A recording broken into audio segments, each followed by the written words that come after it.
In Birth of a Nation, a comic novel, a radical group called the New African People's Party is distracted momentarily from planning a protest of the stolen presidential election by the arrival of a plate of piping hot chocolate chip cookies. Disenfranchisement and anger are one thing, dessert is quite another. Now, such ridiculous but sublimely real juxtapositions are at the heart of Aaron McGruder, Reginald Hudlin, and Kyle Baker's new graphic novel. The book, ladies and gentlemen, is simply hilarious. Some examples, other than the cookie-hoarding militants. A national anthem sung to the tune of the Good Times theme from TV. A soon-to-be foreign minister who hits on women at Planned Parenthood.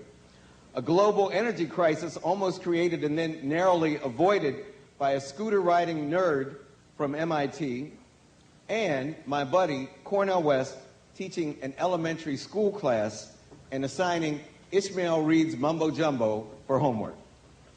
But the book is also dead serious, not the least because the presidential election looms in reality 6 days from now. Birth of a Nation bitingly satirizes what went wrong in the 2000 election, the ugly disenfranchisement of too many African-American voters in Florida. Even one disenfranchisement, of course, would be one too many.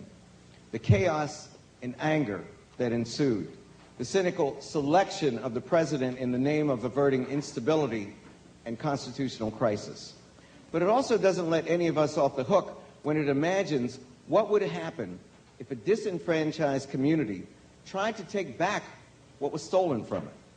Here, the blacks in the mythical community of East St. Louis, led by their noble mayor, Fred Fredericks, secede from the nation and bring the United States to the brink of civil war after the erasure of their right to vote swings the presidency, surprise, surprise, to the right-wing Governor Caldwell of the great state of Texas.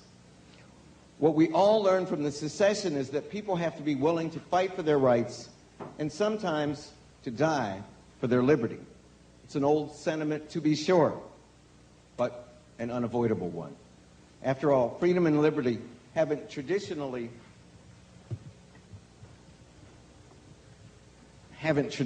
jumped into the laps of black people in this country. Now, I won't give away the ending of the book, and I wish I knew the ending of next week's coming drama, but there is no better time than now. Excuse me. There is no better time than now, tonight, to talk about this book, to talk about the black vote and how it matters, to talk about where democracy has gone wrong in the past 4 years and where it might go in the next 4 years. And that's why we've invited you to join us this evening for this great panel. I'm going to introduce Reginald Hudlin first, and then all the other panelists in alphabetical order. I'll sit down, Reggie will speak, then they'll all speak in alphabetical order, and then we'll open it up for questions from all you all. Reginald Hudlin is the co-author with Boondocks creator Aaron McGruder of Birth of a Nation, a comic novel. Birth of a Nation marks the second collaboration of Mr. Hudlin and Mr. McGruder. They have already worked together to develop an animated series based on the Boondocks, which will air on the Cartoon Network in 2005. Mr. Hudlin is a major presence in Hollywood, having directed such box office successes as House Party, which we've all seen. His directorial debut was based on a short film that he directed while he was a student here at Harvard. Boomerang, BB's Kids, the first African-American animated film feature, The Great White Hype, and Ladies Band. He has directed many of the top African-American stars, including Eddie Murphy, Chris Rock, Samuel L. Jackson, Damon Wayans, Jamie Foxx, and Halle Berry. With his brother Warrington, who was at Yale with me, Reggie is the founder of the Hudlin Brothers Epic Soundtracks record label. House Party has become a franchise spawning 3 sequels, a Saturday morning cartoon, and even a comic book. He graduated from Harvard College in 1983. Michael Dawson. Michael C. Dawson is professor of government and African American studies here at Harvard. He's the author of Behind the Mule, Race and Class in African American Politics, and a second book, Black Visions, The Roots of Contemporary African-American Political Ideologies. Michael Dawson was co-principal investigator of the 1988 National Black Election Study and was principal investigator with Ron Brown of the 1993-1994 National Black Politics Study. Along with Professor Lawrence Bobo of the Departments of Sociology and Afro, he is working on a project that explores the racial divide in the electorate at the time of the 2000 presidential election. He is also the co-editor of a riveting new journal, which I commend to all of you and advise you to subscribe to if you can, or at least pick it up in the library, entitled The Du Bois Review. It is the first serious social sciences review dedicated to the study of race that's been published in a long, long time. Michael Flaherty is the co-founder of Walden Media, which produces and develops films, television, theater, and interactive media, and accompanying teaching resources that are both entertaining and educational for children. Before co-founding Walden Media, Mr. Flaherty built a solid local and national reputation as a passionate education reformer. In Boston, he designed a curriculum that increased the percentage of minority students gaining entrance to the city's elite prep schools by more than 1,000% in 6 months. Mr. Flaherty then went on to co-found the Frederick Douglass Charter School in Boston. It's easy to see why the local and national media have praised him, with the Boston Globe and the Wall Street Journal referring to him as an entrepreneur in education extraordinaire. And last, no, not last, next to last, certainly not least, Lani Guinier. Lani Guinier is the Bennett Bosky Professor of Law at the Harvard Law School, where she became the first African-American woman tenured professor there in 1998. A longtime and frequently heard advocate of equality and voting rights and political representation, she is the author of The Tyranny of the Majority, Fundamental Fairness and Representative Democracy, Lift Every Voice, Turning a Civil Rights Setback into a New Vision of Social Justice, and with Gerald Torres, a group of lectures which she gave at Harvard under the rubric of the Du Bois Lectures, published as The Miner's Canary, Enlisting Race, Resisting Power, Transforming Democracy. In the 1980s, Professor Guinier helmed the Voting Rights Project at the NAACP Legal Defense Fund. She has co-created 2 online forums for the discussion of race, gender, and community engagement, and they are racetalks.org and minerscanary.org. And now, last but not least, the Reverend Eugene F. Rivers III. Reverend Eugene F. Rivers III is the pastor of Azusa Christian Community, a Pentecostal church affiliated with the Church of God in Christ and located in Dorchester. He is a tireless and visible advocate for educational and faith-based opportunities for urban youth. Co-founder of the Boston 10-Point Coalition and the president of the renowned Ella J. Baker House, Reverend Rivers has built a national program for reform out of his Boston roots with the National 10-Point Leadership Foundation, which aims to build new grassroots leadership in inner cities around the country by the year 2006. Like Reggie, Gene is a Harvard man and a former fellow at the Center for the Study of Values in Public Life at the Divinity School. He is contributing editor to Sojourners magazine and appears frequently as both writer and interview subject in the national press. In June 1998, he was the subject of a Newsweek cover story, God versus the Gangs. He is also the co-founder of the W.E.B. Du Bois Society, which brings talented and highly motivated high school students to Harvard on Saturdays for a seminar with Gene, with his wife, and with the Harvard faculty. Ladies and gentlemen, please join me in welcoming to the Kennedy School our distinguished panelists.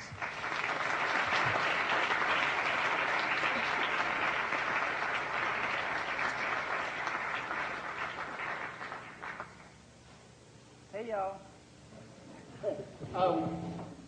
I'm not standing because they told me not to stand, so don't feel disrespected. Thank you all for coming. This is fantastic to be back. I want to thank the Kennedy School for having us, for the Du Bois Institute, and Skip for putting this together, for the panelists for also showing up. And last but not least, my pastor, Eugene Rivers.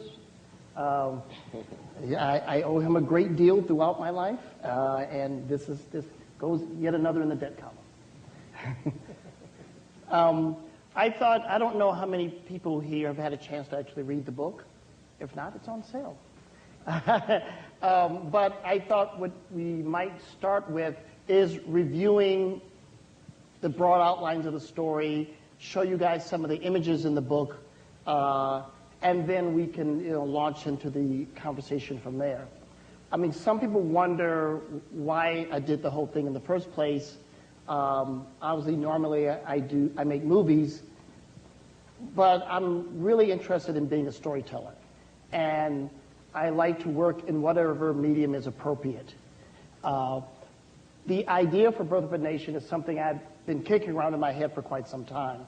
I'm originally from East St. Louis. Did you call that a mythical community? That did not slip past me. It may not be mythical, but it is legendary. I don't know if anyone here is from East Boogie, but you may be from any of its sister cities, like Gary, Indiana, Newark, New Jersey, Compton. Like Ward said, the world's a ghetto. And but when it comes to ghettos, East St. Louis is an extraordinary place. It's the kind of place where when you hit the city limits, there's a big metal detector, and they check to see if you have a knife or a gun, and if you don't have one, they give you one, because they believe in a fair fight in East St. Louis. They're not gonna just put you out there. But I can say this coming from East St. Louis, and it's true for myself, it's true for Miles Davis, it's true for Jackie Joyner, any number of people who came from that place or still there. There's a tremendous amount of pride in East St. Louis. People love the city. They're very proud of the city, except for Jimmy Connors. He says he's from Belleville. He's from East St. Louis. But everyone else, is more than happy to claim the fact that they're from East St. Louis, Illinois, not St. Louis, Missouri. You have to remember, Illinois was a free state, Missouri was a slave state, and all these things fall from that. It's always been an incredibly poor city. Right now, probably half the city is on some form of public assistance. Incredible, every horrible statistic you can imagine about a ghetto is true. But there's a never say die attitude about the place, which I certainly grew up with. I got it from my parents who, were and still are very active in trying to change the community.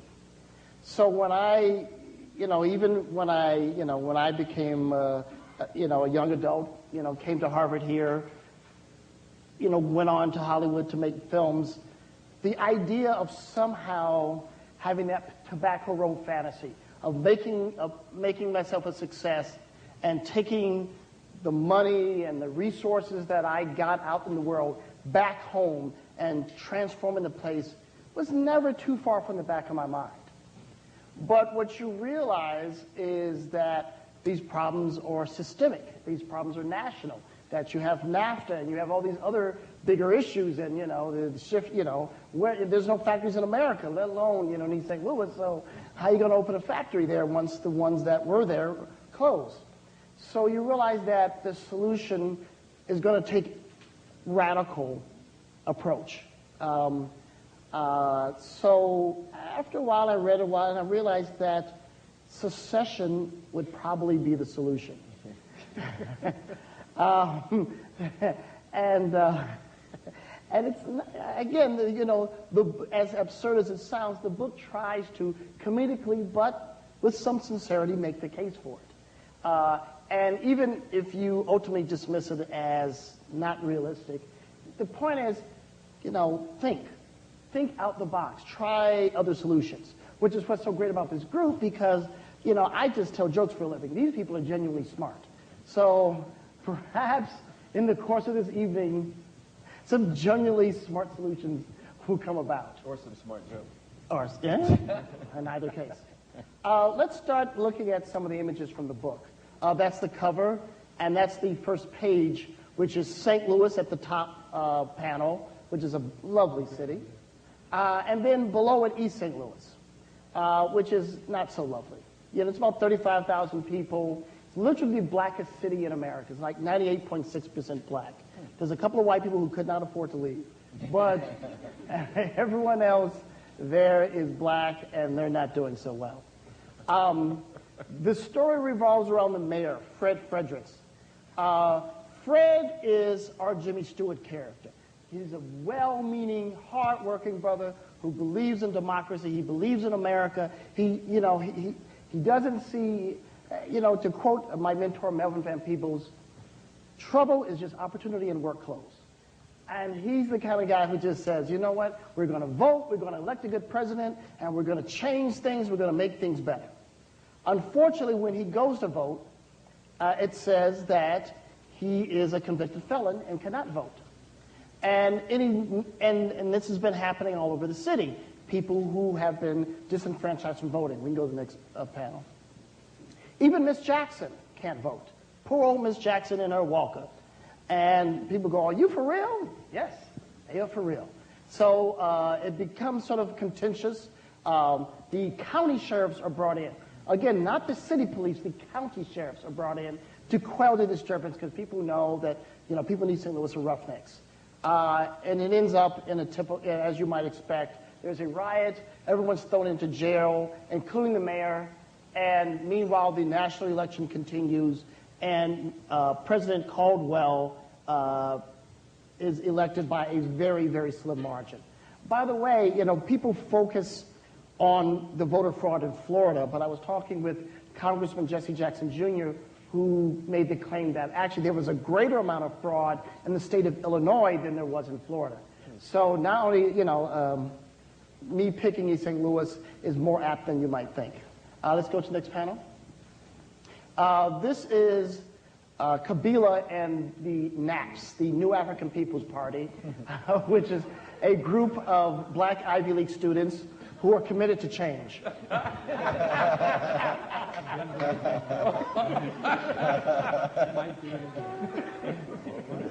Is there a ripple of recognition? I don't know. They hear about it, the situation in East St. Louis, and doggone it, the Ballad of the Bullet, and many other things they've read, and they want to take action. And we'll go to the next panel. And as Skip described, then Kabila's mom comes in with a plate of warm cookies. And the revolution is not canceled, just put on hold until the plate of cookies is finished. But that doesn't mean they're not serious. But there are other people who also see a window of opportunity in East St. Louis. It looks funny to me. There's a character who, a very successful black billionaire. He owns a network. He owns an airline. His name is not Bob Johnson. His name is John Roberts.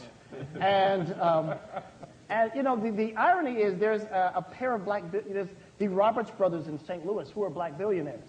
And so, Mike Roberts called me and says, hey, is that me? I'm like, no. It's not you, and it's not that other fellow either. It's a completely fictional character. But in either case, John Roberts comes to East St. Louis in his private jet and sits down with the mayor and says, you know what, there's a huge opportunity here. We can go on to the next panel. And he brings along a colleague of his who works in the music business. And she's quite striking. She's quite beautiful, Donna. And together they sit down with the mayor and say, look, there's a way you can win. Obviously, being an American has done very little for you. So why continue? Secede from the United States. Form your own country. And of course, they're like, well, how's that going to work? And they said, well, here's exactly why it can work. And this came from me reading the New York Times several years ago. I was reading about these offshore banks. We can go to the next panel. And they convinced the mayor to do it. And he announces to the press that they decide that no taxation without representation. Democracy has been violated in America. If it doesn't mean anything, then why be an American? In the spirit of the American Revolution, they are seceding from the United States and they're forming their own country. We can move on to the next panel. There's a lot of pride, even among people who are not African American, like our man Habib, who works at the East St. Louis 7-Eleven, but very much identifies with being an East St. Louisan. He has a red, black, and green response as well. Next panel.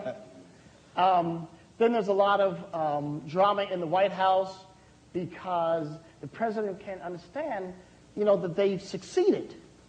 And they keep going, well, they haven't quite succeeded yet. They're attempting. And go on to the next panel. And then the NSA chief explains that they did not succeed, they seceded. And the difference between the hard and the soft C and the implications thereof. And the president slowly understands what that means. Let's move on to the next panel. There's immediate talk of an invasion. Let's put these people in their place. And the Secretary of State steps in and explains that, look, the only people in East St. Louis who have jobs, either work for the post office or on some kind of welfare. So if we just cut them off, in 2 weeks the whole thing will be over. There's no need to escalate and cause a lot of drama. Let's just, let it play itself out naturally, and it'll resolve itself. Next panel. And sure enough, once the post office is closed, there's a lot of drama. And once the hospital is about to close, because again, all these things are dependent on federal funding, so suddenly East St. Louis, just when you thought it couldn't get worse, it does in fact get worse. Next panel. And then, the offshore bank that they're building has problems. Because, East St. Louis has a crime problem, as you may have heard. And this is based on a true story. The fence is stolen around the construction site. And the guard dogs are also stolen. There is a guard, and he's missing too. So they're having a problem building the resources they need in an economically depressed area. On top of that, Roscoe comes in. Roscoe is the leader of, what could broadly be called organized crime in East St. Louis. Now, I would argue one of the problems of Black America is that our crime isn't organized enough. But, he passes for, the criminal authority in East St. Louis. And they cut a deal with Roscoe. Since the police, aren't doing anything, most of them have left, and besides that, even before the secession, the police didn't have gas for their cars, the radios didn't work, again, based on real-life East St. Louis situations. That, the same way a lot of music groups hire the bootleggers to sell their T-shirts, they hire the gangs of East St. Louis to be the new police, which is not unlike how the New York police force got started with the Italian gangs. Moving on to the next panel. There's a series of nation time committees, because you have to figure out what's the name of their new country, what's the flag, what's the national anthem. So, there are people who sit in the committees just, looking at, different possibilities. The last one, go back, please. The last one there is sponsored by Nike. So, that comes with, with cash attached. Move on to the next. Finally, the offshore bank opens. Now, this is a big deal because obviously, if you look at the Cayman Islands, if you look at the Swiss, billions of dollars of transactions flow through these numbered bank accounts. So now that East St. Louis is no longer a part of the United States, it's basically a relationship, not unlike the Caymans or what Hong Kong is to China. So certainly, you can be a haven for all kinds of money, whether you're a corporate trader, or you're a husband about to get a divorce, or you're a Colombian drug dealer. This is a great place to park your money. And since it's within the continental U.S., it has all kind of attractions. So suddenly, East St. Louis has billions of dollars pouring in. And if they take 3% off the top, in a year, they will be per capita the richest nation on earth. So now, all of a sudden, East St. Louis, which looked like a joke, is now looking like a serious contender. Spring break capital of the United States. Yes. One of the unfortunate gags we had to drop out is that, there's gambling and legalized drugs in East St. Louis as well, and the twin daughters of the president come to party there at spring break.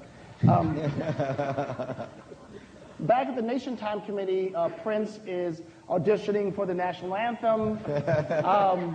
People are, poo-pooing him. The old ladies are saying, we want Shirley Caesar. People are like, what about Stevie? Stevie ain't showed up yet. It's democracy in action, and we know what rule of mob means. Moving on to the next panel. Finally, a national flag is decided. It's red, black, and green with a picture of a blue-eyed Jesus on it. Because let's face it, when you're talking about community meetings, the only people that are showing up are old black people. And old black people love them some Jesus.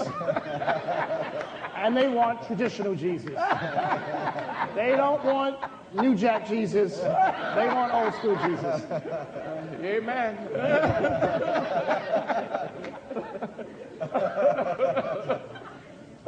How true. Also a good defense against communism. Yes, indeed, yes. And, it works out for them later. I mean, later some of the old black people go to the 700 Club and explain that they are, a good Christian nation, so, they shouldn't be hostile to them. So, there's certain arguments for it. The national anthem for Black Land, which is what it's called, which narrowly won out over Martin Luther King Land, is sung to the tune of Good Times. Black land, ain't you glad you got a country? Black land, ain't you proud of feeling free? And again, it's kind of depressing, going to the next panel, that, with all the creativity that black people have, that we have such mediocre choices. But again, these are the joys and benefits of democracy. Meanwhile, Roscoe, the police force, is getting out of hand. He's now calls himself General Roscoe, and he's enforcing his own brand of justice. And you really should not jaywalk in East St. Louis. You might get kneecapped. It's a tough town. The same guys they were selling drugs to are now getting their butts kicked. But it's tough love justice in East St. Louis. Next panel. But the upsides is that, they now have, postal delivery and garbage delivery. And, again, these are things that they barely had before. And they have a red, black, and green SUV to deliver that mail in. Moving on. Then, the government realized this is pretty serious. So they shut off all the power grid to East St. Louis, which is plunged into blackness. So now they go, oh, my God, what are we going to do? So they bring sort of these underground scientists, this guy from MIT, who are called wizards, who are into alternative fuel sources. And for example, and this is something that is a very real thing, I was talking to a guy who said, look, you're in East St. Louis, you're right there on the Mississippi River, you could run that city off of algae. There is currently existing technology to run the city off algae. There's all kinds of alternative fuel sources which, Detroit and others, buy up and sit on a shelf because you just don't want to disrupt the world economy like that. But these things are available, and since, we're now our own nation, they avail themselves of these new technologies. Next panel. So, and on top of that, East St. Louis now has an Air Force. Boogie Washington, one of the Air Force's Top Gun, decides to defect and takes his Raptor with him. And so now East St. Louis is a nuclear power.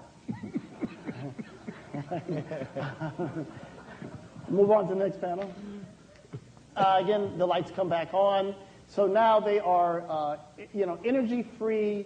They are armed to the teeth, and they have their own fully functioning economy. I'll move on to the next panel. So now it's deciding who's going to be on the money. Of course, Malcolm gets the 10.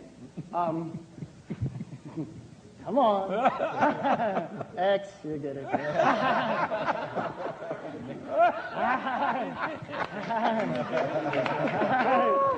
Oh, Jesus. Martin Luther King gets the 1. There's a shootout between two kids arguing who should get the nickel, Tupac, or Biggie. Moving on, and then it's decided to be given to Will Smith, of course, because everybody likes Will Smith. the leader of the Naps, Kabila, talks with the, Fred Fredericks, explains that, you can do more than simply be a small country. You can revolutionize how everything works. I mean, the fact that they are now energy free is just the beginning. You can revitalize education. The entire city could be Montessori schooling or some other, radical approach to education. That East St. Louis should be or Blackland can be a beacon to the world, a utopian showcase. Because basically, it's already as bad as it can get. So why not, experiment it, and be a great place for folks like yourselves at the K School and come and, do all kind of social experiments. Next panel.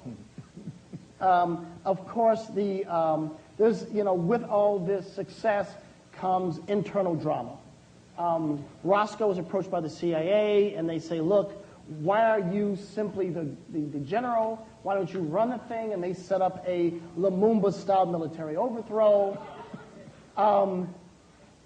The John Roberts character, when he hears about all these wide sweeping social reforms, looks at the mayor like he's crazy, and is like, for him, this is supposed to be his ultimate for-profit venture. And the idea that they would peel off, $50 million on the actual people seems ridiculous to him. So now the alliance, which pulled the thing together, is now starting to fall apart. Moving on to the next panel. And so he's also approached, John Roberts is also approached by the CIA, who offered to buy him off. He blows them off saying, look, I'm going to make trillions of dollars off this. What could you offer me that can be better than the deal I have right here? The next panel, then they give the other motivation, which is a satellite from space, the geosynchronous orbital death ray, fires, next panel, and sends him a message. So John Roberts decides to exit the venture of Blackland. Next panel. The mayor assembles the community and announces that there's likely to be war, and they're going to be invaded by the United States. And that, they would, he would probably be hung for treason, and that, at best the city would go back to how it was before, but at worst it could be another Panama City, which was, a lot of people don't remember the invasion of Panama, but a lot of black folk got put into unmarked graves on a large scale. So they asked people, what do they want to do? Do they want to wave the white flag now, or do they want to fight? And they decide to stand and fight. Next panel. And singing their, next panel, please.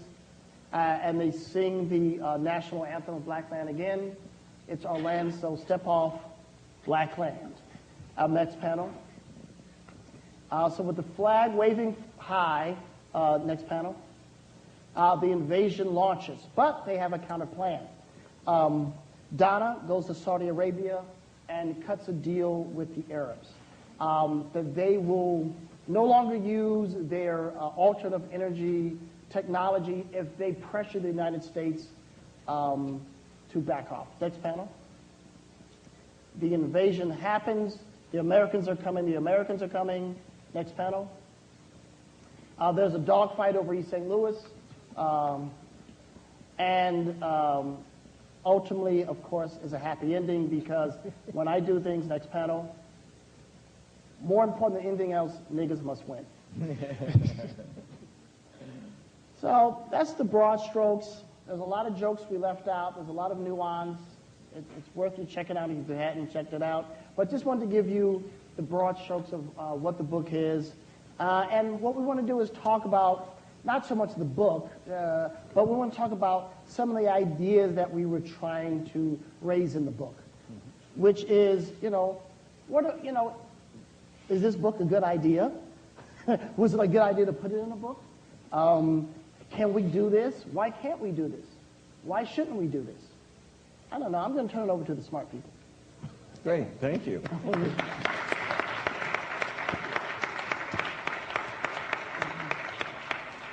Okay, now our panelists will proceed in alphabetical order. Michael.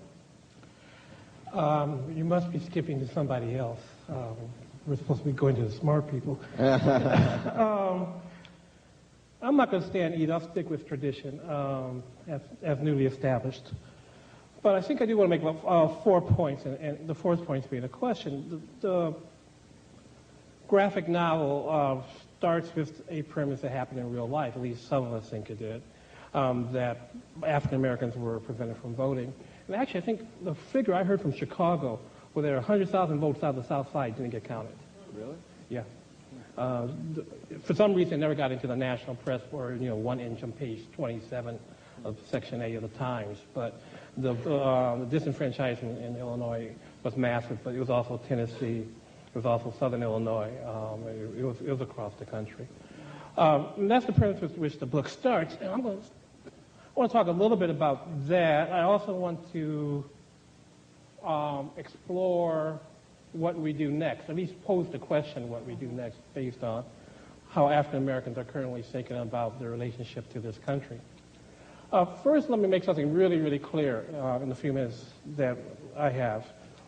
One is that a good number of Americans believe that nothing happened in terms of disenfranchisement of African Americans. In fact, 40% when we polled in 2000 and when we polled last week, 40% of white Americans think that all the stories about black disenfranchisement are a creation of the Democratic Party. And 65% believed as of last week that if there were any problems, there were either no problems or they were minor. This is representative of the second point I want to make. Oh, and about 80 to 95% of African Americans believe there was a major problem, they're serious.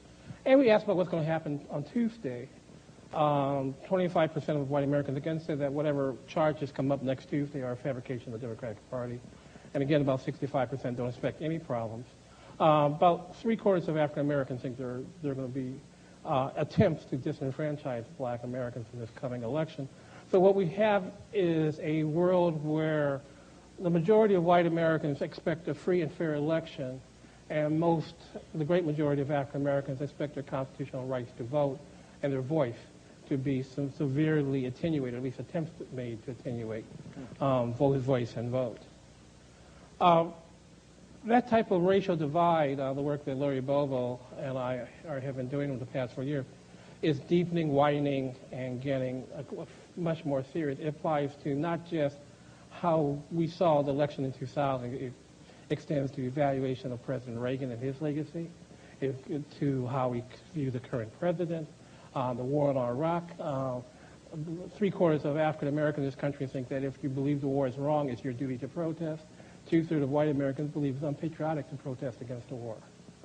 So systematically across a wide range of issues, it's not only that there are differences of opinions along lines of race, but we see two different worlds out there substantially. You take large numbers of African Americans and large numbers of white Americans, again, obviously not all, but there's still large racial divisions. And the third point I want to make is that everything I've seen, both semi-privately and what's publicly available, I think the skepticism that many African Americans have about what's going to happen next Tuesday is well-founded. A larger version of East St. Louis. I grew up in Chicago. We had the specters of Detroit on one side and East St. Louis and Gary on the other side. We felt surrounded by crazy black people because everybody knows that Chicago black folks are sane. But in Detroit, for example, a Republican state legislator said about a month ago that it was important for the Republican, he said this publicly, it was important for the Republican Party to suppress the Detroit vote. Black students at Prairie View were told that if they voted, they would be arrested. Yeah. In Florida, not only was there a new felon list composed that somehow had tens of thousands of African Americans, but less than 100 Hispanics on it, as we know, in Florida, Hispanics break overwhelmingly for the Republican Party. We also know that older black people in some counties in Florida were visited by the police saying that they were being investigated for voter fraud. In states from Ohio to Nevada, where there are recent reports of attempts to make sure that newly registered voters, mostly young, of all races, are not going to be allowed to vote, or at least there are going to be challenges to their vote. There's a BBC is reporting today, and this report has not been confirmed. There's some skepticism about it. The BBC is reporting that there's a list of 1,700 voters in Jacksonville who will be challenged when black people from black precincts that will be challenged when they go to the polls next Tuesday. So we can expect a fair amount of havoc, chaos around the attempts of African Americans and other people to vote next week. And the last thing I want to point out is the question that the book tries to answer, at least lays out an alternative history. What should we do about it? Now, at this time, it's unlikely that African Americans are going to want to secede from the United States. And we asked this about a decade ago. 14% of African Americans want a separate black nation. That's a small percentage. Now, let me point out it's also more than the people who identified as Republicans in that survey, despite what the Joint Center has to say. And your good friend Carl. But what is true that African Americans still have a very ambivalent relationship to this country, because over half of African Americans believe that African Americans constitute not another ethnic group, but a nation within a nation. Half of African Americans a decade ago believed there should be an independent black political party tied to neither of the two major parties. Now, during the Clinton years, those numbers sort of dwindled off. But what we've seen in the last year is a hardening of opinion among African Americans, where once again, where it gone down to about 1 out of 5 African Americans believe there should be an independent black political party at the end of the Clinton years, it's back up to a third. It's rapidly rising, the need for an independent black political party. African Americans overwhelmingly believe that African Americans should control the economic and political resources in their own communities, which is the heart of the political message of your story. African Americans are extraordinarily angry. You know, they're extremely skeptical about Kerry. There's no question about that. But they're angry at the current president. And the question is, where do we go next? And I want to point out, I think there's 2 messages from Birth of a Nation, and it's good to bring that title back so that it could be used honorably once again. Thank you. One is that if we look at opinion, African Americans have believed for decades, if not longer, that there should be an independent black political organization, mobilization, and force. It's time to translate opinion into tactics, strategies, organization, and mobilization. And the second is the one feeling you get from the book, which you sort of get a hint of in the presentation that Reggie made. And a feeling that we're going to have to take with us is that we need to be realistic. As my good colleague saying to Lexmi says, we need to be Machiavellian. Machiavellian says you will not be taught in this Harvard government department, at least by some of its professors, what the Republican small r, he believed in strengthening the Republic. We do need to be Machiavellian in that sense, and we need to be realistic. We also need, as Major Frederick and his compatriots were, we need to be optimistic. Because without a sense of political optimism, without a sense that there can be justice, without a sense that if black people in the miner's canary, to steal from my colleague on my right, Lani Guinier, this democracy is on its deathbed right now. Without a sense of optimism, we'll just give up. And that's the one message the book says is that's what we cannot do. That's the one thing we cannot do at all. Thank you. Thank you.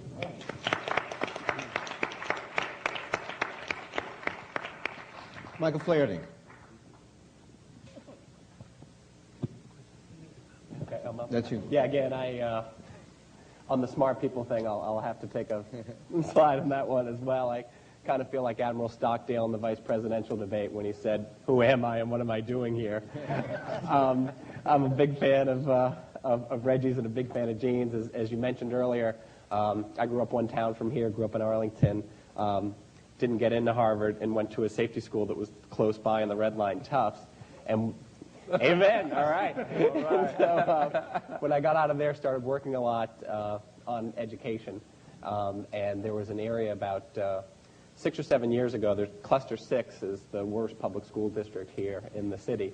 It has the lowest percentage of kids who are getting into the exam schools, which are one of the greatest chances of getting success. So we put together this curriculum for kids to work on the weekends and after school. It's not the best time when you're in 5th or 6th grade. You have other interests. So as a way to break the ice before jumping into mathematics and reading, and I would always ask kids, what are you reading? What are you watching on television to break the ice? And they'd always say, oh, I've been watching the weigh-ins, I've been doing this, I'm listening to this. and I started to realize that there's great opportunity. If there's something you could do for popular entertainment and popular culture, it would be a great way to teach things and to get kids more excited about learning. You know, someone said if you fell asleep in an American classroom 200 years ago and you woke up today, nothing would have changed. We've been through all kinds of industrial revolutions, but it's the same thing. It's a teacher in front of a blackboard, you know, handing out, smelling the photocopied papers. So what I've really been dedicated to is trying to figure out a way to, how do you take films, how do you take television, how do you take music, popular culture, and get people more excited about it. And that's why I was so happy to come tonight, because I think what Reggie's done here is just absolutely amazing on a number of levels. But one anecdote in terms of how I met Reggie, when we were going around Hollywood, and we met a fantastic investor in Denver. His name's Phil Anschutz, who's really committed to changing the culture and improving education. He's the only one that went along with this plan that we had in terms of trying to impact the education. But every agent in town, when they heard that there was money around, they came sniffing around and they said, I got a great idea for you. Here's something educational. Carnival Massacre 7. We can teach people how to avoid homicidal maniacs. And then I got another call. Someone said, I got a great idea. Do you like Orwell? I said, yeah, I like Orwell. They said, do you like Animal Farm? I said, oh, I like where this person's going. We can teach a lot about politics. And he said, we're going to do Animal Farm, but with humans. And I said, isn't that called life? So I was just about to quit, and Reggie's brother Warrington called me, and he said, hey, I've been reading about your school, Frederick Douglass School. Let's make a movie about Frederick Douglass. You know, let's make a movie about what's really going on. Let's do this. And so met Warrington, met Reggie, and ever since we've really been trying to do something to make it happen. I think that, you know, we've all read the New York Times op-eds. We've all read a lot about what happened in the last election. But I think, and very unscientific, and Professor, you could probably help me with that, you know, I'd venture to guess that a graphic novel like this could have a greater impact on middle school and high school kids to finally get them interested and really get them energized. Because one of the things is, I just heard a poll on the way over here. You were talking about optimism and talking about hope. If you start to look at some of these polls for some of these younger kids, they've pretty much given up, a lot of these kids, in terms of, can I become president? Can I do this? Can I do that? And there's just great despair. The other reason why I love what Reggie's done here with the graphic novel is it's really hard to get a film made. And I know that there are incredibly talented filmmakers here, but Reggie is being a classic entrepreneur here, and he's realizing that there's other ways to get the story told, and there's a lot more people in Hollywood talking about this now than they did when it was a treatment. Because it's real, it's getting great reviews, it's making an impact, and it's doing a lot. And one of the things that I think that everyone should have in the back of their mind, there's a lot of talented storytellers here, and you know, Reggie's one of them and one of the more successful people in Hollywood right now. One of the greatest things that can be done is to figure out, how do you get these stories into people's hands? We've all heard about the great movies that were made, you know, for $20,000, and they're going to change the world. The problem is it takes about $30 million to get those films out there. So just like the great protagonist you have in your book in terms of figuring out, if you really want to get these stories told and we really want to empower people, that distribution, that's a key thing to figure out. But I hope that we can head more in this direction in terms of graphic novels, just find alternative ways and liberate learning from the classroom, because I think a lot of us have been to some of these schools in places like East St. Louis, and sadly a lot of these kids just don't have a chance. Thank you, Michael. Thank you.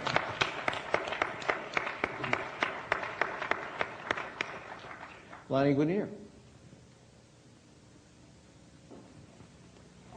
So I want to refer to page 28 of this novel for those of you who have a copy.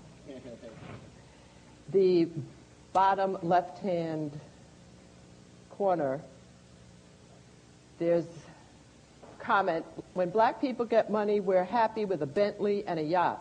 White men, they're not satisfied until they control their whole environment, and they'll risk everything to do it. That's why they run the world. It is. To me, that was the most important lesson of this particular book. What do you have to do to control your own environment? And can you do it in a way that allows you to exercise power, not necessarily to control the world, but to innovate or to create laboratories of experimentation that then excite other people to follow your model?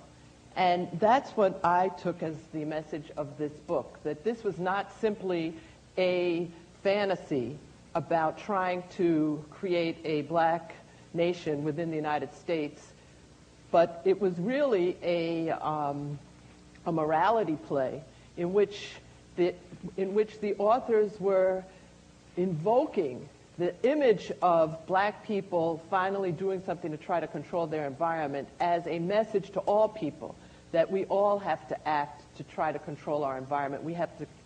I thought your comment about education was perfectly appropriate, that we have to resist the notion that there are, quote, the smart people who know everything and we just have to sit and listen to them.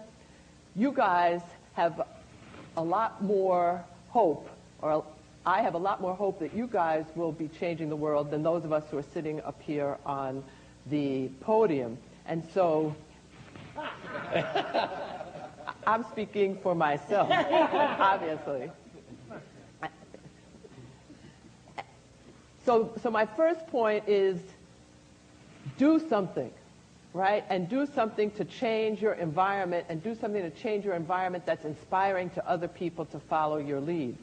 The second point is, well, what can you do? And to me, the second message is, and Michael has talked about this metaphor of the miner's canary, is really about using race as a diagnostic tool of the defects that are confronting all Americans. Part of the problem, and I was really struck by the commentary that large percentages of white Americans believe the election is going to be fair. They think that all of the disenfranchisement of black voters is a fiction that was created by the Democratic Party. Well, part of that, I think, is the way in which race functions currently in our discourse.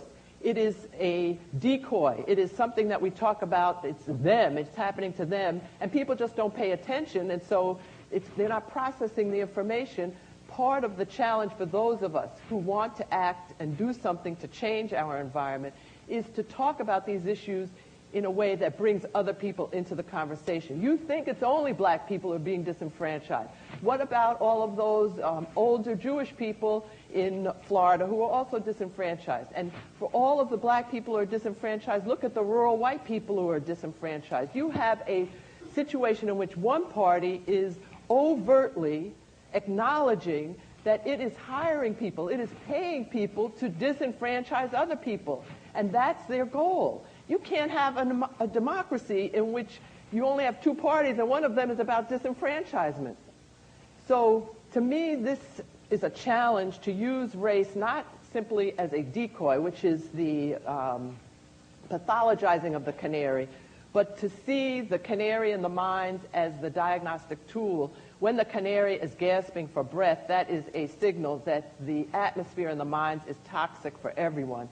And we have to watch what's happening to the canary and use these kinds of graphic novels or other stories to alert us that the miners are also going to die if they don't change the atmosphere in the mines. So the first point is to do something to change your environment, and the second point is to use race and to use the lessons of race because they are visible, because they are, in some ways, the proxy, the symbol of exclusion, but to use those lessons as a prompt, as a motivator to change the atmosphere in the mines, to transform the mines, not just to make sure that some black people can vote. We need to do something, and I'm right along with Reggie, that is radical, that is transformative. And guess what it would be the first step?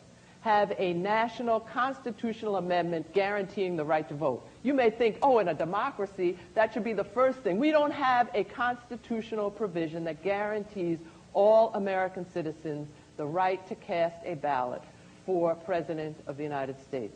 We have lots of amendments that are prohibitions on the states, and they are negative, meaning the state cannot deny you the right to vote if the state is granting other people a right under the state's prerogatives to determine time, place, and manner, to determine who can vote, etc.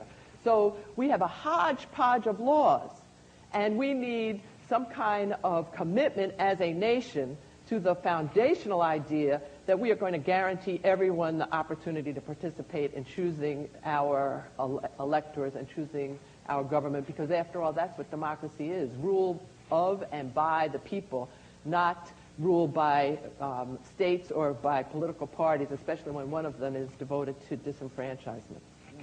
Thank you, Lani.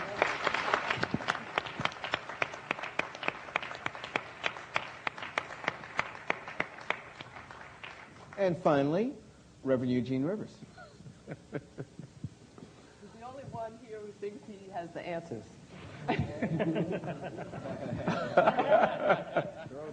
Thank you, Lani. That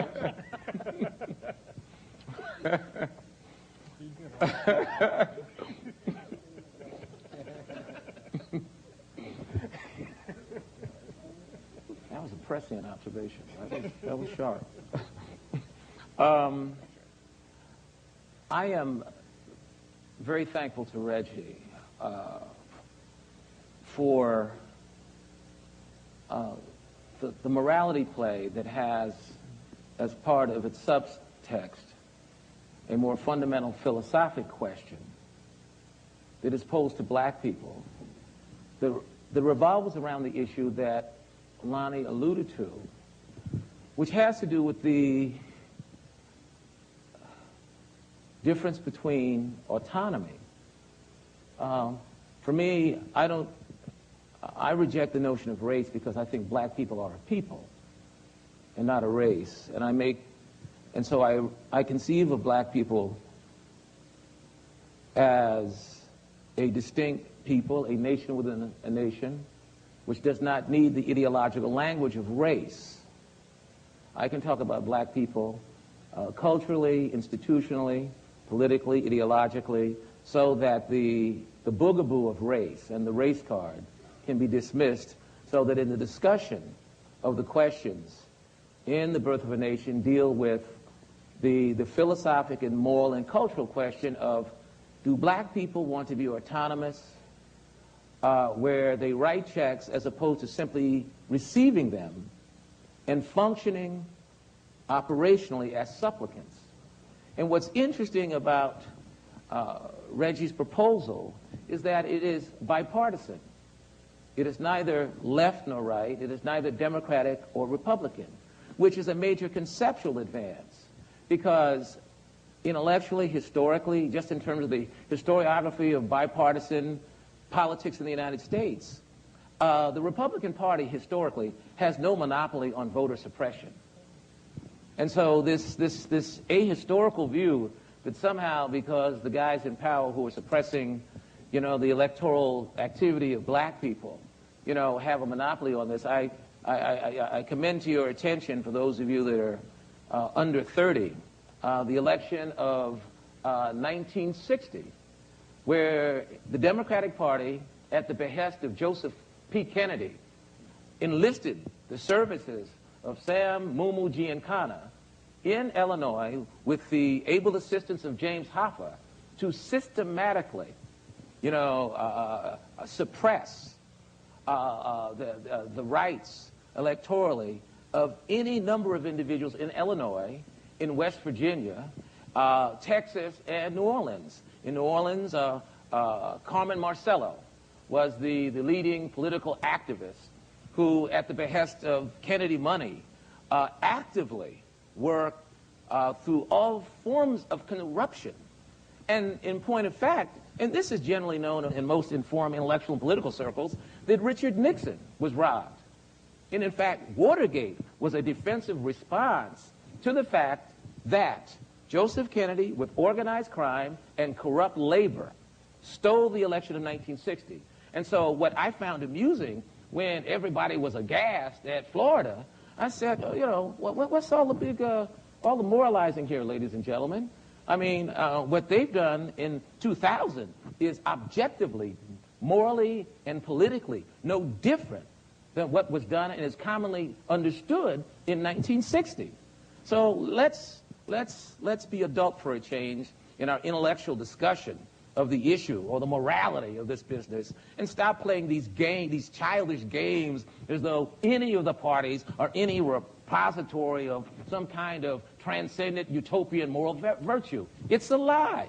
Let's get real with this thing, right? Let's talk like we're living in America, where it's rough and tumble, and America is ultimately at one level, a cross between Godfather 1, 2, and 3. I mean, that's really what we're talking about. But I mean, and the thing that's sort of amusing to me, when you're young black people with you got this kind of keep it real rhetoric, you rock the rhetoric of keep it real and bring the most naive, almost mystical kinds of assumptions to how you think the game's supposed to go. No, I mean, the fix is in, that's the way the game is. And for me, frankly, what I'd be interested in, what is, quite, refreshing in what Reggie does in a comic way, is he says, wait a minute, let's not be naive about this thing at one level. The fundamental philosophic, moral, and cultural question is whether or not black people want to build the kind of institutionally autonomous, forces, and because freedom is not free. You won't get it being a supplicant or ideologically aligning yourself with either party who have no respect for you because you don't have the intelligence to engage in developing and advancing a diversified ideological and political portfolio. You stuck 98% of your eggs in one basket, and the other dude won, knocked the basket off the table, and all you could do was cry and be excluded. And you went from one form of political suppression to another form, and then you whined for 4 years, as though that man's supposed to take you seriously. Somebody say amen. Amen. It's true. You got jacked. So, come on, let's, so young people, if you want to get real, let's stop talking like children about this game, right? It's a hardball game, and it's, and so let's, I saw a couple of my friends from Nigeria, right? How many Nigerians in the house? Oh, y'all know about hardball politics. Y'all know about some hardball politics, right? So let's stop being, let's actually talk about the kinds of points that Professor Guinier raised. Listen, most of us really only do want a Benz and a little glitter and a little bling bling. We really don't want any fundamental, ultimate philosophic sense freedom. Not really, because freedom's expensive. It involves remarkable levels of sacrifice. And frankly, that's not what we're about. We want some high-wage gig looking sort of large with benefits and a good retirement plan. Y'all know that's right. Don't sit here looking confused. That's the bottom line, right? Don't be confused. And so for me, I think there's some philosophic, moral, and cultural questions where we move the discourse beyond this kind of childish left-right thing as though it matters. John Kerry ain't thinking about us. Only at the last minute did John pull Jesse Jackson out of mothballs and send him to you colored people preaching because of the presumption that you were to be viewed as a marginal factor. In fact, he completely distanced himself from you so he could get to the heartland of middle America. And you took the indignity without anybody publicly challenging the boy. Then you talk about the other man. Frankly, see, I'm going to say something really outrageous here, right? And I'm actually philosophically to the left of most of y'all in this room. I personally would like to see the other boy win just to dismantle the morally and ideologically corrupt infrastructure which has been on the dole by these other people, and it resulted in you being impotent and powerless. So let's really mix it up. And the last point, you are not going to win. I'm going to bring this to the thing. You ain't going to win with an undiversified ideological and political portfolio. If the boy wins again, you stuck for another 4 years, and you ain't got no traction, access, or juice. Now, if you were smart, and this is basic arithmetic, and I'm an idiot and I know this, you'd mix the game up. There should be some folk that vote for Kerry. There should be a little bit of Bush action up in there. Then there should be some people that stay at home. So at least you're competitive. The man got to earn his vote as opposed to punking you all the time. Then you sit up here whining when you're going to be locked out again with some dudes who told you that to stay out the bushes while they worked on cutting their own deals. There you go. There you go. That's right. Get me going, Carl. And on that note, ladies and gentlemen, we would like to open up the discussion to the floor. You have to take the mics. There's one mic there, one mic there. Kwame, get on over there. You're not Kwame, you're Lawrence. You're Lawrence, right. Hit the microphones. Sir, yes. Yes, hello. My name is Stephen Ridgel. I'm a junior at the college. I found what Reverend Rivers had to say very interesting because I was forgot exactly who had made the quote, but some Democratic politician, when asked about the black vote, very candidly said, "I don't want to buy the black vote. I just want to rent it for a day."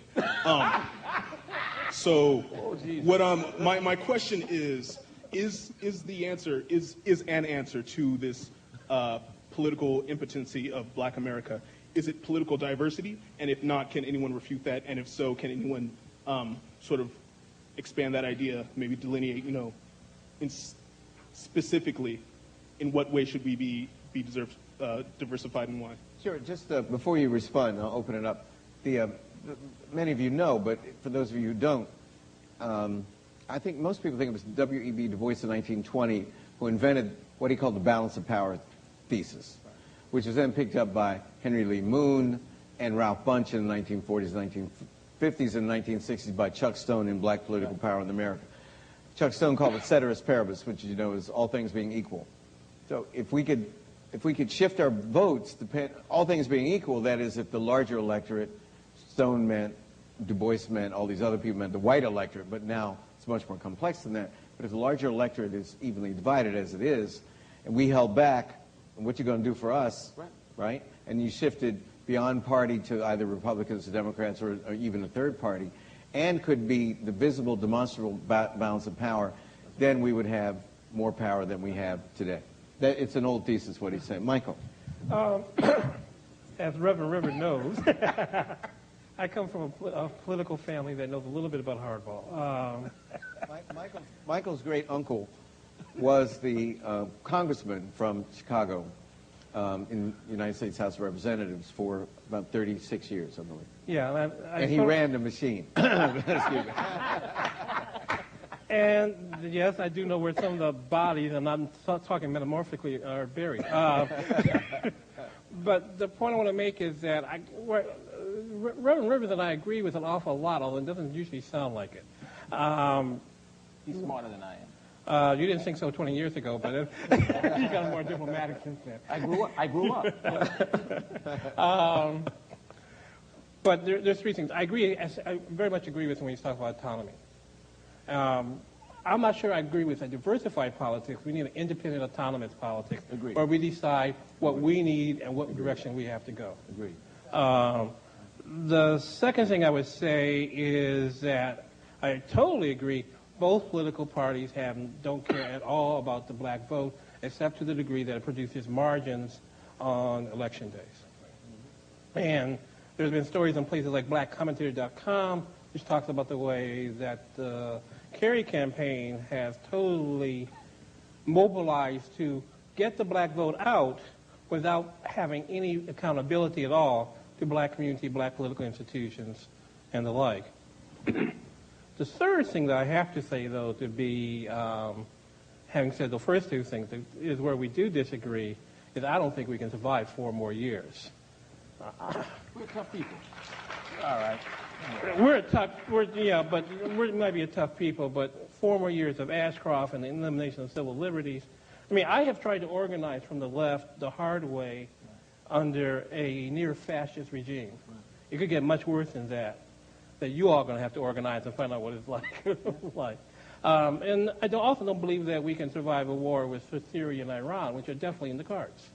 So I do believe that we have to be realistic, tactical, and make strategic decisions, but we can disagree about what those decisions are. Absolutely. Okay. So I want to say that I think both Jean and Michael are talking in a very short-term way. That is, how do you cast your ballot a week from yesterday? Mm-hmm. And what I would like to put on the table is a long-term analysis. When I said that we have to think transformatively, it means changing the way in which politics is conducted in this country, because the option of voting for either of these candidates is not the ideal that we should be striving for. And we have to understand the way the structure of our particular democracy, and it is a set of choices that were made by a bunch of aristocrats who basically thought that elections were an opportunity to ratify the natural leaders of a community. So the election shouldn't even be highly competitive, because the idea was there's some people who, by virtue of character or learning, were obvious leaders, and they would concede the importance of allowing the rest of the population, as long as they own property, to cast a ballot affirming this natural talent. Now, many other democracies have come into being since ours and have improved upon that understanding. And if we had a system that actually allowed people to form political parties based on interest, to be autonomous, and then to act through that party to either support or deny support to various candidates and politicians, then I think that both Jean and Michael have a point.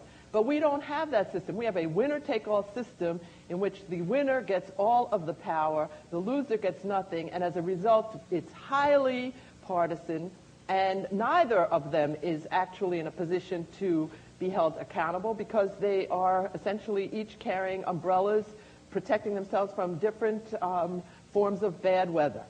So I really think that this is a chance to transform our system. Think about South Africa, became an all-race democracy in 1994. They didn't follow what we do.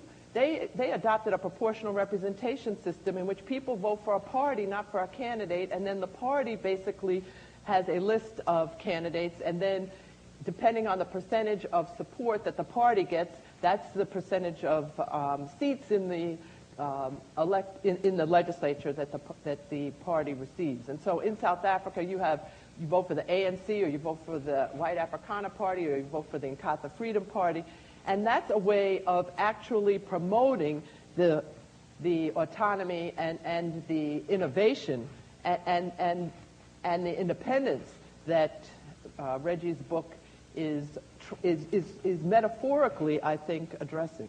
Yeah. Reggie? Yeah, I think part of the drive behind the book is to shift people towards systemic change. Obviously, there's the great social change that happened in the 60s and 70s happened because there were a generation or two that was really focused on systemic change and made some huge gains. And of course, there was a counter reaction, and there was a series of assassinations, and people lost their taste for systemic change because the message got clear. If you do that, we will kill you. I don't care if you're the president, we will kill you. So, that desire for change never went away, the desire to help people, and I think what you've seen over the past several decades is people, whether it's working, for people with AIDS or working with the homeless, the people's desire to help their neighbor and do good hasn't gone away, but people have stopped thinking about the big picture. And it's like a slave revolt. It's like it takes a generation or two, and they forgot how bad the slaughter was. So then they get bold again, and then you have a bigger slave, rebellion than the previous one. I think it's time for this generation to step up and think about systemic change. Let's. No, I think we have to move on. Sorry, we're running out of time. Yes. Good evening. My name is Lawrence Hudlin, the president of the Harvard Black Students Association. I have two main questions. Tilt the mic up. All right, sorry. I have two main questions. First, initially to Reggie, and then to the rest of the panel, and to kind of take it back to the book.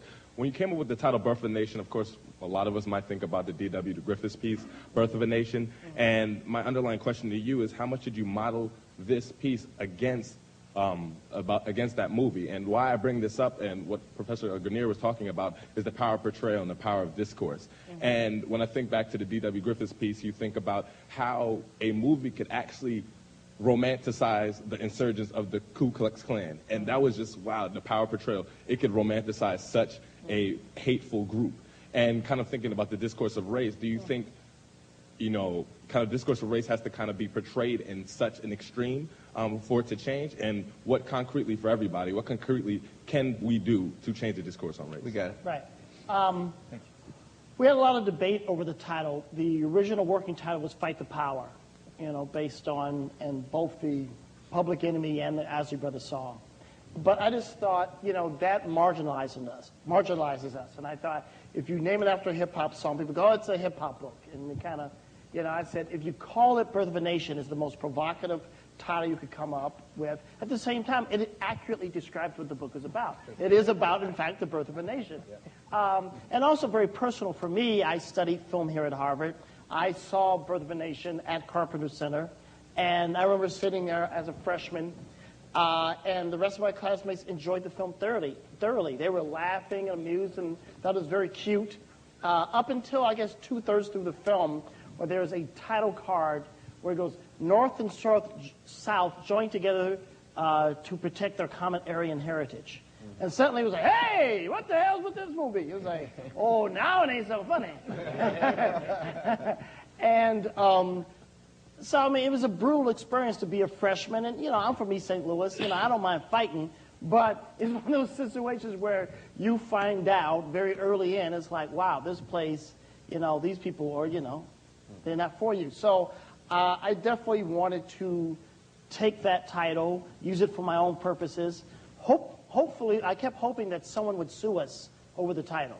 That would be the ideal. I was willing to pay someone, like, hey, you're from, the family. Anyway, so I wanted to take the title, transform it.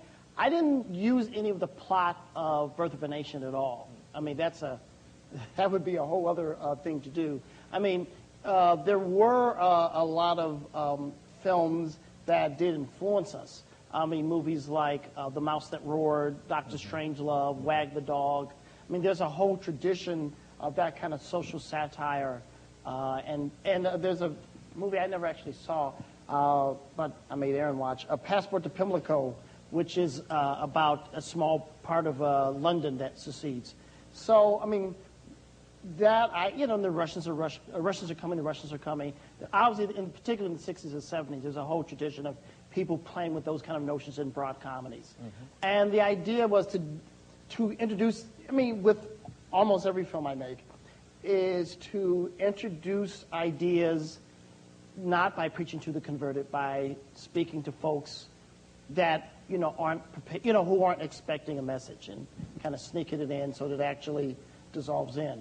And a big part of it, in terms of icons and ideas, I realized when I was in a honky-tonk country and western bar in Texas, shooting a movie, which is just a hell of a place to be. You're there in the country and western bar in Texas. I said, I'm in the belly of the beast. I'm in the mix. And they had these huge murals on the wall of all these cowboys. And I realized, wow, they have folk heroes that have a gun, and their gun is to enforce the law that they made up. And we don't have that.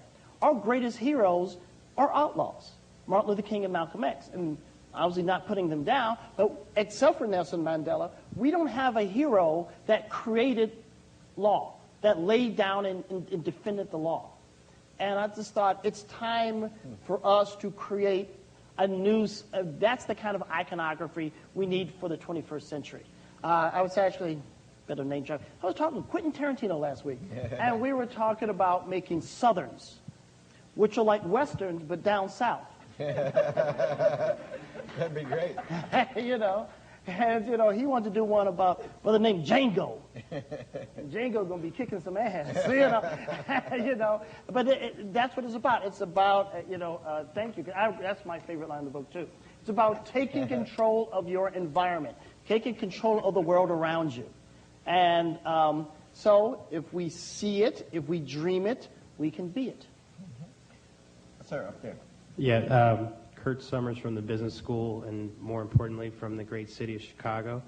My question is to Professor Guinier. You brought up the call for the constitutional amendment for the universal right to vote. I know Congressman Jackson, some other folks have been pushing pretty heavily for this. And my question to you is, why hasn't it happened? And what will it take to happen for this audience, and how we can help? Well, he's been talking about it, but apparently the Democratic Party was reluctant to endorse any constitutional amendments this year in light of their opposition to the constitutional amendment to make marriage exclusively between a man and a woman. They didn't want to confuse the American people by having a constitutional amendment protecting the right to vote and a constitutional amendment, which they presumably would support, at the same time that they were saying we shouldn't be amending the Constitution on issues of marriage, which they are opposed to. So, but that's the short story. The long story is that we have a tradition of localism in this country and an assumption that it is up to the states to protect the franchise and that the federal government only intervenes when those states exceed their constitutional power by denying people the franchise. So there's no affirmative protection of the right to vote. Why hasn't it happened? Because many people in this country, I'm sure if Michael did polls of whites and blacks, they would think that the Constitution was perfect when it was when it was first signed, even though it essentially protected slavery. So many people in this country have a view of our constitutional democracy as one that was perfect from its inception, and therefore there's very little that really needs to be done. And I think we need to begin to question that, and that is a mythology, that democracy began in the United States and that if it didn't begin here, we perfected it. Democracy did not begin here, and we have a long way to go. So what can you do? I think that raising this issue, asking people why isn't there an affirmative constitutional right for all American citizens to cast a ballot, and contact Representative Jackson's office and sign the petitions, or contact your local representatives and ask them to sign their name onto his bill. Thank you, Lani. Before we take that gentleman there, Karen, what time do we have to stop? Beg your pardon? We can't hear.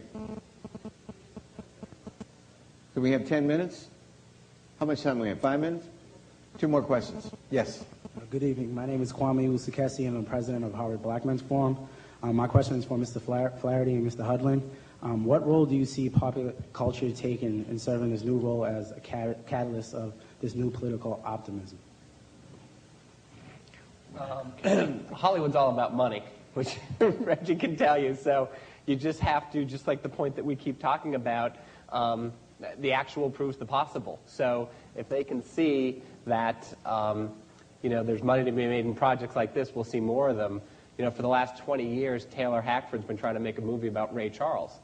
And the basic economics about the way Hollywood works is a small portion of your money actually comes from the U.S. theatrical box office. You make most of your money overseas. So what happens is you have an Academy Award-winning director like Taylor Hackford, an American icon like Ray Charles you're going to make a movie about, and then some bean counter, 2 years out of college at a studio says, you know what, you're never going to make your money out of foreign on this one, we shouldn't make it. So it's not about art, it's about widgets. But they made it. My boss actually stepped up and said, you could lose tens of millions of dollars. And he said, yeah, but I could also make a great movie, and isn't that the point? And so hopefully, this weekend we'll get some good box office. It's funny because on Saturday morning, like Reggie will tell you, that's when people will say whether it worked or didn't, 18 hours after the release of the film. Yeah. But that's what, hopefully, I think that one's gonna go well, and then you'll start to see, hopefully, that will turn around. Yeah, I mean, I can't recommend highly enough that you all go see Ray, because it's a really amazingly good film. Even if you weren't here, I'd say that. I've been saying that. Thanks, Rich. I've been saying about your book too. But the tragedy is that Ray could, make $100 million this weekend, and it would not change the way numbers are analyzed in Hollywood. I mean, as he says, I wish that it was, a green decision and not a black and white decision. Unfortunately, in Hollywood, black only counts in the negative. So if a film fails, it's because it's a black film. If a film is a hit, well, because, Eddie Murphy's in it, or Queen Latifah's in it, or whatever. It's not really a black film. Mm-hmm. So You know, there's a numbers game played so that the numbers really don't count. And ultimately, aside from wonderful exceptions like Michael and his financier, there aren't places to even have conversations like this because they will look at you like you were crazy. Because it's not like they sit around thinking about how to suppress black people or black product. They don't care. We are beneath contempt. So, so when you go, hey, here's a movie, it'd make a lot of money, it'd be really funny, they go, I'm not thinking about this. They don't care. So what I've been doing for the past 15 years is tricking people. What I describe my job as, I hit people over the head, wrestle them to the ground, and force money into their pockets. That's my job. And I'm getting tired. So, I'm thinking about doing something else. I don't know what that is yet. Being a professor at Harvard. No. I'm thinking about how to build an institutional response to institutional racism. Because, obviously, if they're not making movies that can make a lot of money, then that's money for me to make. Yeah, that's true. So the point is, don't whine, don't complain. Just do it. Pull up your goddamn socks. Right. Last question. I want to point out, I want everybody to notice Brandon graciously sat down so that you could ask the final question. Thank you. Hi, my name is Monica Clark, and I'm a news editor for the Harvard Crimson here at the college. And it seems to me that novels, it seems to me that novels such as Birth of a Nation and Noise about the Bush administration and the controversy in Florida succeed in creating a spark in black people to action. But my question is, how much do you want your novel to also reach out to white audiences? And how important is it also to change the perceptions of whites? Or is it enough to just continue to focus on mobilizing black youth and black people to action? Look, thank you. I want everyone to read it. And it's not a black-white conversation either. It's a black-white, Latin, Asian conversation. And, I think one of the giant mistakes that we as a community do is that we don't connect intraracially. Because, and that's just wrong. But no, the book is for everybody. Eugene put it very well. It's not about race. It's about, like, here's what's right. We have to have objective moral stance. We have to have, some sense of what's right and what's wrong. I mean, again, to me, that's the great success of Nelson Mandela. It wasn't about being reactive. That horrible story, you just said about the Democratic Party, it's like they're being reactive to Republicans, which is why there are always some punk-ass losers. Instead of going, look, here's our agenda of what's going to make a great America. Because that's a big part of white people who vote Republicans. It's like, they're not punks. They're voting for the non-punks. It's like, you come off strong, you come correct, people respond to that. That's called leadership. You want some Me Too, whiny punk-ass stuff, well, you end up like punks do in second place. You need to punch the villain and get the girl. Keep it moving. So I want everyone to read the book. That's my answer. Michael Dawson. One thing I was going to say, if you look at our history, the time that we've been able to most reach out to other races is when we're organized. This was a point that Charles Hamilton and at the time Stokely Carmichael, later known as Kwame Ture, made, that people listen to you when you're organized and you have something to say and something to bring to the table. And if you look at all the great black social movements and their leadership, they were about two things: organizing black communities and talking to whomever they would talk to them. And the combination would often lead to the type of systemic change that Lani's advocating. The last word? Lani, Michael, or Gene? Amen. Amen. No, A women. That way you're not going to be. You got G. That's right. Hey, women.